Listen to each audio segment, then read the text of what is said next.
नमस्कार साथियों, स्वागत आप सभी का अपने YouTube channel daily entertainment dose में। और आज आपके लिए लेकर आई हूँ हिंदी व्याकरण का टॉपिक, जिसमें कि आप सभी को काफ़ी टाइम जो है ये रहता है कि क्वेश्चन कहीं गलत ना हो जाए। तो क्रिया विशेषण आज का हमारा टॉपिक रहने वाला है, जिसके बारे में हम आज जानेंगे डिटेल से।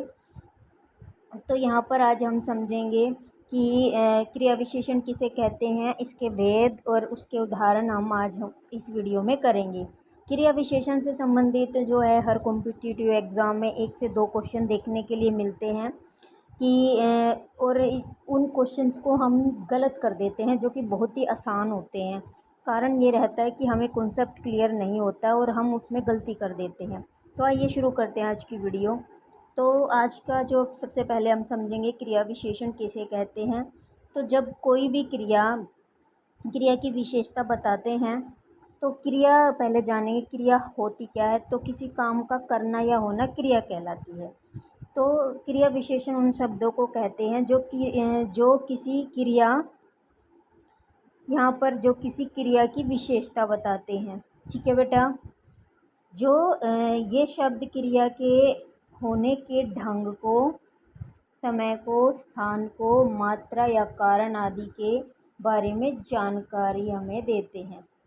ठीक है, कि जो क्रिया है वो किस समय हो रही है, किस स्थान पर हो रही है, कितनी मात्रा में हो रही है और किस कारण से हो रही है। यहाँ पर हमें ये शब्द वो दिखाते हैं। क्रिया विशेषण अविकारी शब्द होते हैं। अविकारी शब्द वो शब्द होते हैं जिनमें कोई परिवर्तन नहीं हो सकता है। ठीक है, जिनका अर्थ, लिंग, वचन, कारक और काल बदलने पर भी इनमें कोई परिवर्तन नहीं होता। मैंने यहाँ पर आपको बताया कि अविकारी शब्द वो होते हैं बेटा जिनमें कि कोई भी परिवर्तन नहीं होता। तो यहाँ पर हमने जाना कि वे शब्द हैं जो क्रिया की विशेषता बताते हैं और क्रिया के होने के ढंग, स्थान, मात्रा, कारण आदि के बारे में हमें जानकारी देते हैं। और ये जो शब्द होते हैं क्रिया विशेषण, ये अविकारी शब्द होते हैं। ये जो अविकारी शब्द वो होते हैं जो लिंग, वचन और कारक या काल के आधार पर परिवर्तित नहीं होते। यहाँ तक आपको बात क्लियर है? बताइए। ठीक है बेटा, अब आगे चलते हैं, इसके उदाहरण देखते हैं। उदाहरण देखिए, धीरे धीरे चलो। यहाँ पर चलने के ढंग की विशेषता बताई गई है, धीरे धीरे। इसमें ये अविकारी शब्द है बेटा, धीरे धीरे। इसके बाद है वह कल आएगा। तो यहाँ पर आने वाले समय की विशेषता बताई गई है, कल। कल शब्द में आप परिवर्तन नहीं कर सकते, ना लिंग के आधार पर, ना वचन के आधार पर, ना काल के आधार पर। तुम यहाँ बैठो। बैठने की इसका स्थान है बताया गया यहाँ पर, यहाँ। ठीक है बेटा। वह बहुत बोलता है। बोलने की मात्रा बताई गई है, कितनी मात्रा में बोलता है, वह बहुत मात्रा में बोलता है। या हम बोलते हैं ना, ये बहुत बोलता है या बहुत कम बोलता है, तो ये मात्रा बताता है। ठीक है, हमने पीछे पढ़ा था कि मात्रा को बताएगा, अवस्था को बताएगा, विषय जो आने वाले समय को बताएगा, ढंग को बताएगा। वो शब्द यहाँ पर हमें पहचानने के लिए मदद करेंगे। आगे एक और उदाहरण है, वह इसीलिए नहीं आया क्योंकि वह बीमार था। यहाँ पर कारण बताया गया है क्योंकि शब्द से। क्यों नहीं आया? वह बीमार था इसलिए नहीं आया।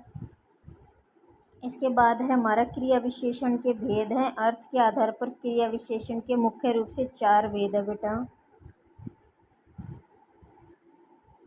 नंबर 1, सबसे पहला हमारा जो भेद है वो है कि कालवाचक क्रिया विशेषण।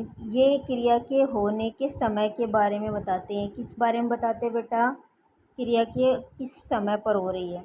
उदाहरण देखिए इसका, आज, कल, परसों, अभी, तुरंत, सुबह, शाम, रात, दिन भर, हमेशा, कभी कभी, बार बार, पहले, बाद में, अक्सर आदि। तो यहाँ पर ये जब जब भी हम इन शब्दों को देखेंगे तो तुरंत हम पहचान जाएंगे कि यहाँ पर क्रिया का कौन सा भेद है, कालवाचक क्रिया विशेषण है यहाँ पर।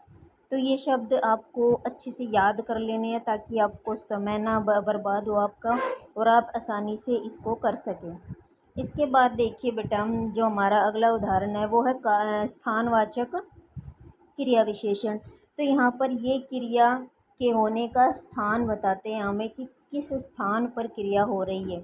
उदाहरण देखिए, यहाँ, वहाँ, कहाँ, इधर, उधर, जिधर, ऊपर, नीचे, भीतर, बाहर, आगे, पीछे, दाएं, बाएं, पास, दूर आदि।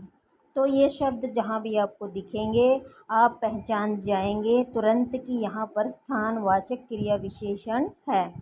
इसके बाद है अगला हमारा जो भेद है वो है क्रिया रीतिवाचक क्रिया विशेषण। ये क्रिया के होने का ढंग या तरीके के बारे में बताते हैं। ठीक है बेटा, तो आइए उदाहरण देखते हैं इसके। उदाहरण है इसके, देखिए, धीरे धीरे, तेज, अच्छी तरह से, बुरी तरह से, ध्यान से, अचानक, सहसा, जैसे, वैसे, मानो, अवश्य, ज़रूर, हाँ, नहीं, ठीक, गलत आदि। तो यहाँ पर जो हमने देखा उदाहरण।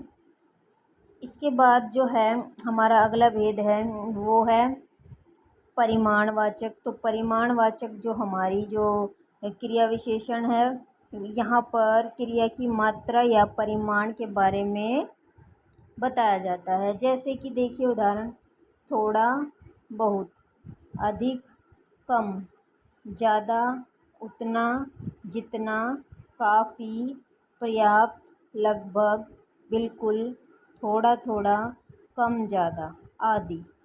तो यहाँ पर हमने देखा कि जो हमारे उदाहरण मैंने दिए हैं आपको, इन उदाहरणों को आप अच्छे से नोट करके अपनी कॉपी में इनको अच्छे से याद करेंगे।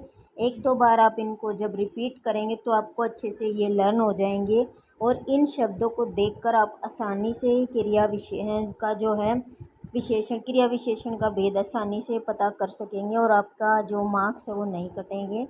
बहुत ही आसान टॉपिक है। अगर आपको आज की वीडियो पसंद आई हो तो वीडियो को ज़रूर लाइक करें। यहाँ पर करते हैं हम इस वीडियो को समाप्त। मिलते हैं नेक्स्ट वीडियो में, तब तक के लिए धन्यवाद।